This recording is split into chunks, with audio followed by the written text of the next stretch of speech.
I'm a 31-year-old woman, and until recently I thought my family was close-knit, if a little too traditional. Growing up, my mom was always the center of our family. She's one of those women who believes a perfect life involves marriage, kids, and Sunday dinners where the grandkids run around. My dad's quieter, supportive, but never really one to challenge her. I'm the eldest of three. My brother Adam is 29, easygoing and likes to stay out of drama, and my sister Hannah, 27, has always been the peacemaker. Our family gatherings usually had the same rhythm: catch up, eat too much, and endure my mom's not-so-subtle questions about when I'd settle down. For years, I just brushed it off. I've been focused on my career, traveling, and building a life that feels fulfilling to me. Marriage and kids were never part of the plan, but I hadn't outright said it until a few months ago. It started at a casual family dinner. My mom, in her usual way, brought up how time is ticking for me. I just returned from a trip to Europe, and she asked if I'd met anyone special. When I told her I wasn't looking for a relationship right now, she launched into her usual speech about how I'd regret it later. This time, though, I decided to stop dancing around the subject. I told her plainly that I didn't want kids, ever. The silence was deafening. My mom put down her fork and stared at me like I'd just announced I was moving to Mars. Then came the outburst. She called it selfish and said I'd regret it when I was older and lonely.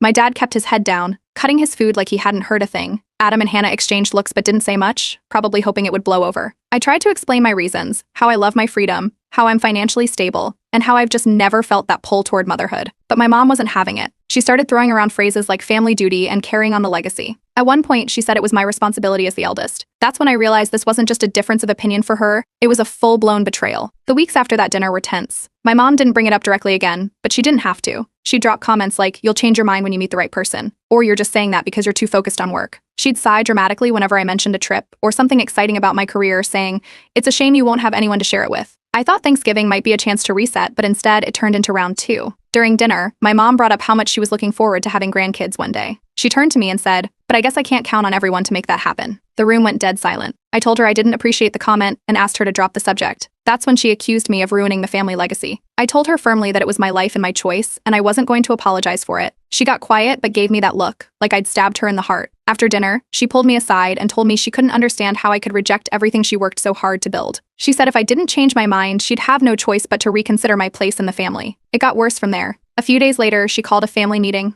I thought maybe she wanted to clear the air, but it turned into her doubling down on everything she'd said. She told me I was betraying her and the family and that I'd regret it when I was old and alone. Adam spoke up, saying it was my life and my decision, but Hannah surprised me. She said she understood my mom's point and didn't want to be the only one left to carry on the family name. Then came the gossip. I started getting calls from aunts and cousins, asking why I was giving up on the family. It didn't take much to figure out my mom had been talking. The final straw was when she posted a vague status on Facebook about being betrayed by her own blood.